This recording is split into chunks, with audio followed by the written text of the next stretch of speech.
welcoming back the core IMF team is always fun. Simply because they're such old pros at it, they know how to do it so well. They understand the genre inside and out.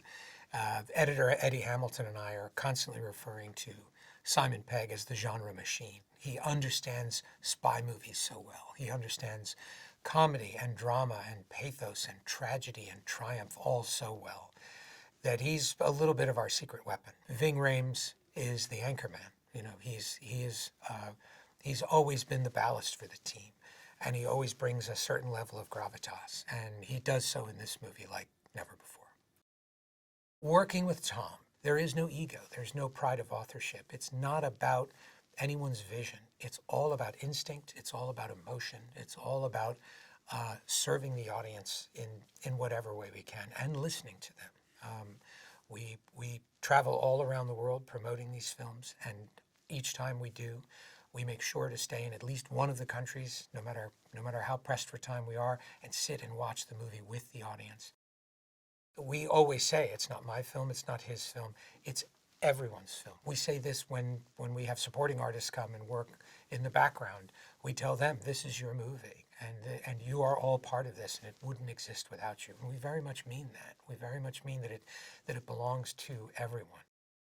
It's always about story and character, no matter what. But we always start with some sort of action sequence or some sort of location, a concept for places we want to go, things we want to try as filmmakers, knowing full well that spectacle only matters for a moment. If you're not invested in the characters, if you're not invested in the story, you won't be invested in that sequence. And we know when we're watching it, no matter how much work we put into it, if we're not feeling it, you're not feeling it. And that really is the art of working on a Tom Cruise movie. You have to be thinking about, how does the audience feel watching the movie? And that really is Tom's superpower. He is able to be the audience both while he's making the movie and while he's watching it. And at the same time, he's always surprised by the result. At the beginning of every one of these, Tom will say to me, what do you want to do? And I'll say, what do you want to do? Tom said, I want to do a wing walking sequence. That's really what I want to do. He said, what do you want to do? I said, I want to do a submarine sequence. I had already planted the seeds for that in Dead Reckoning. And during both of those sequences, each of us turned to the other at one point and said, remember, this was your idea. You wanted this. You wanted this to happen. Because they turned out to be, without question, the most challenging sequences we had ever done. Mission Impossible is all about locations. And the philosophy of Mission Impossible is to transport an audience to a place they've never been, a place they may never be able to go. And we have taken audiences all over the world. We've taken them to Paris, to Vienna, to Rome. We've taken them to Abu Dhabi. And we wanted to take the audience someplace that not only they've never been, but a place that's extremely hard to get to and may not always be there. And that, of course, took us to the Arctic. And I really was concerned how punishing and how difficult the environment would be. And I was completely surprised to find it was one of the most beautiful places I've ever shot. This is my second one, which is really cool, and it's mind-blowing to think that I've been a part of this franchise for about 4 years now, 2 films. Coming back to friends with my castmates and coming back to this amazing crew that we have, you know what to expect. You have that familiarity with each other, and I think it made this process more seamless, like a seamless transition for me. What I love the most about these Mission Impossible films are the skills that you get to acquire while doing it. I've learned everything from drifting, jumping out of airplanes, motocross, fights, weapon training, and everything. I think that's the best part about it, but also being able to travel to these different cool locations and experience these different cultures and meet new people. I feel like I've been all over the world these past couple of years. I was excited for Degas to have the fight sequence in this film because we didn't really get a chance to see that in the first film, see him display any of his fighting talents. And the process working with Wade and Ruta to find what type of fighting style Degas has was very interesting.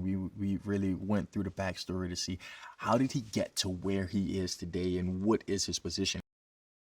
The training for it, I had to do a lot of conditioning because, as we all know, fight sequences, this doesn't just happen in one take, one time. No, you'll end up doing it all day, doing the same thing over and over and over. So I had to make sure that I was completely conditioned in order to withstand doing these fight sequences over a week long period that when this was shot. Tom Cruise has really encouraged me to do my own stunts. So anything that I can do on my own that makes sense, I'm like, let's freaking do it. I'm doing it. I'm all game.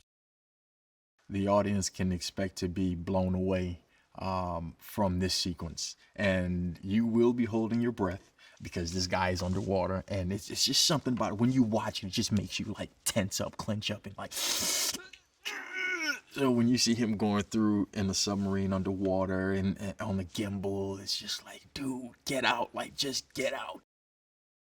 I've been working with Tom McHugh for 6 years now, and to have those two guys as my mentor has like excelled my learning curve tremendously. They're always available. I can call on them at any time. I love to being around them. Learn from them by osmosis. It's incredible. The creative team said to me when I first joined the franchise that Mission Impossible, the film, is often a metaphor for the making of a Mission Impossible movie. And they always intended it to be a far-reaching global experience for audiences. And so they're always looking to expand their geographical ambitions. And they certainly did with this one. We filmed in South Africa, which was such an extraordinary, beautiful landscape. But the real, I think, challenge for everyone technically and physically was going to the Arctic. And this is a place where it's very few films have been able to work there. And so to do that safely, we had an expert team around us giving us kind of workshops and masterclasses in how to look after ourselves. And we had people making sure that we were warm enough, had enough layers, that we knew what the dangers were, we knew how many minutes our skin could be exposed to before the risk of frost nip and frostbite actually, threatened us.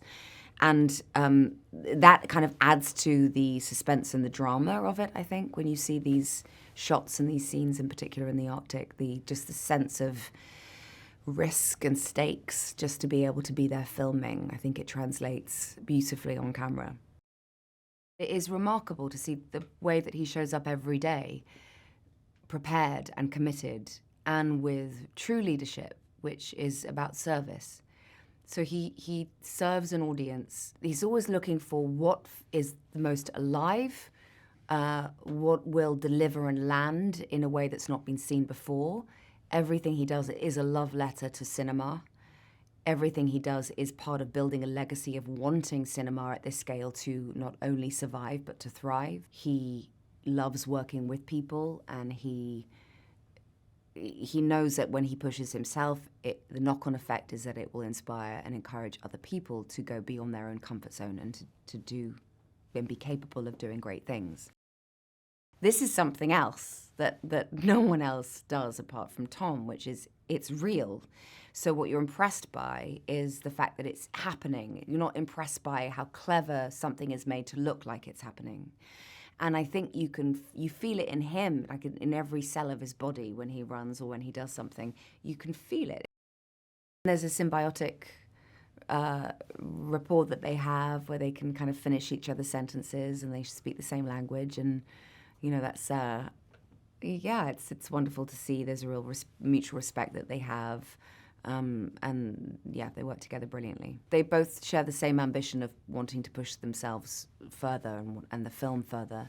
And then I think because of that, they seem to inspire each other and encourage each other to, it's a great team. All missions have led to this. This suggests to me that it's their most ambitious to date, which doesn't surprise me. That's what they want always to be doing, is pushing it forward. That it's a kind of a great epic theatrical experience for people.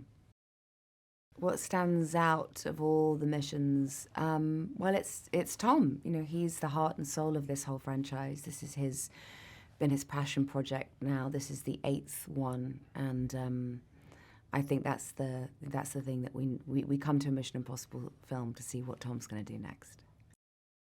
He sets the tone, of course, of the movie. Everyone who's involved in this movie is at the top of their game, you know, like everyone from the crew and everyone behind the camera. So it's just, you know, it's such a beautiful collaboration between all these talents. And of course, he always pushes his limits, really, really driven and always very prepared. And he's very helpful for others as well, you know, like if you need an advice, if you have questions, he's always there to help us as well. It's incredible to see them work together. You know, it's like a constant conversations, collaboration, friendship, and love of filmmaking and of beautiful movies. And they're always pushing themselves and inspiring themselves and pushing the limits. I mean, nothing is ever easy on Mission Impossible, that's for sure. And Tom studies everything, every detail of everything, because he has to go through so many things technically. When we went to visit him on set for the scene in the water in the tank, he had to make sure that he could move in the outfit. And, you know, he spent years like working and training for everything. And there's the attention to detail with the costumes, with the ways to light a scene. How they continued, I think it's a simple answer. It's Tom Cruise. Nowhere in cinema do you have the blend of an actor that is not a good actor, but a great actor, and someone who's doing, there's no smoke and mirrors on this. Tom does everything himself. So you have that, the perfect combination. And no other big star who can act can do the stunts, and no stuntman could go emotionally the depths and plumb the depths that you need in order to play Hunt.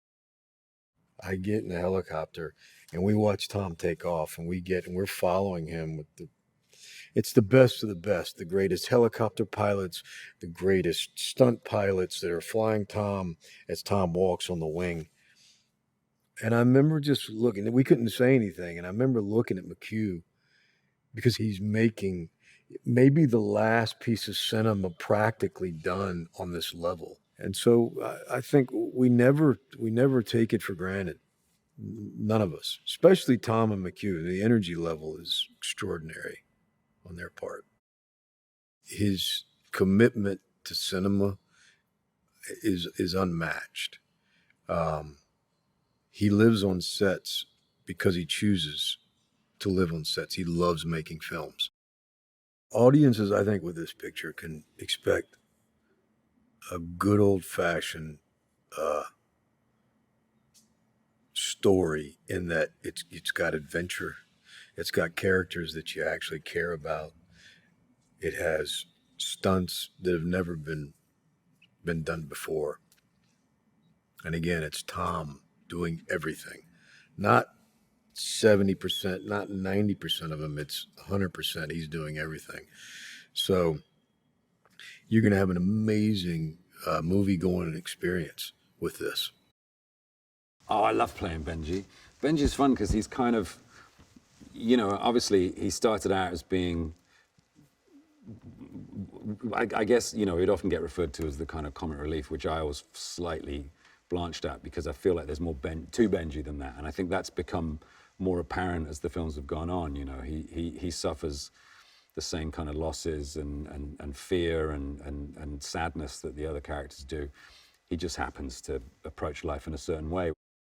One of the most enjoyable things about being part of this franchise is getting to travel all around the world. You know, we've always been at pains to be in the places we say we're in, and make those places a character in the movie. So, yeah, we got to go to Cape Town on this one, which is an extraordinary sort of landscape and country, and then Svalbard in the Arctic Circle, which was my favorite location.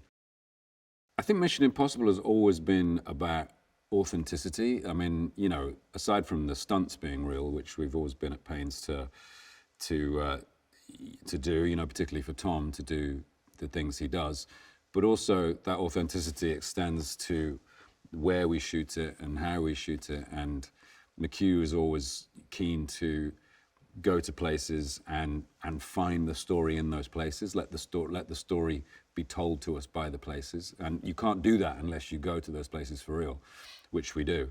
So I've been all over the world with Mission Impossible, and it's been such an adventure for me. Having been on these films for 18 years, if I had Tom was going to jump into the mouth of a cloned T-Rex, I'd probably go, eh. It doesn't surprise me anymore. If he said he was going to jump off the moon, I'd be like, okay. I think the audience can expect stuff they've never seen done for real before. Obviously, digitally these days you can do pretty much anything, but there is a frisson of genuine tension, of genuine fear when you see something which has been done for real. And so everything that you see in this movie is generally speaking, it's done for real. And I think this will be just something that you've never seen in a submarine movie before. It can't be, because it's never been done before. Tom and McHugh, they just get each other, on a very fundamental level. They are two sides of a coin, and make up a formidable team in that respect. McHugh has one of the most keen understandings of this kind of storytelling, and it will be the first to admit to you that he is constantly learning about how to tell these stories. He's so precise when it comes to telling stories. Like, there's no fat on what he does. There's no indulgence. It's about the most proficient and efficient way of getting information across and telling a story to an audience, and making it exciting and dramatic and highlighting character. Another great thing about McHugh as a director is that he's always felt the weight of everything that's gone before as part of a continuing story, and wanted to make sure that was felt. And so this film, retroactively, but no less brilliantly, ties everything together in a way that makes it feel like we were planning this from day one.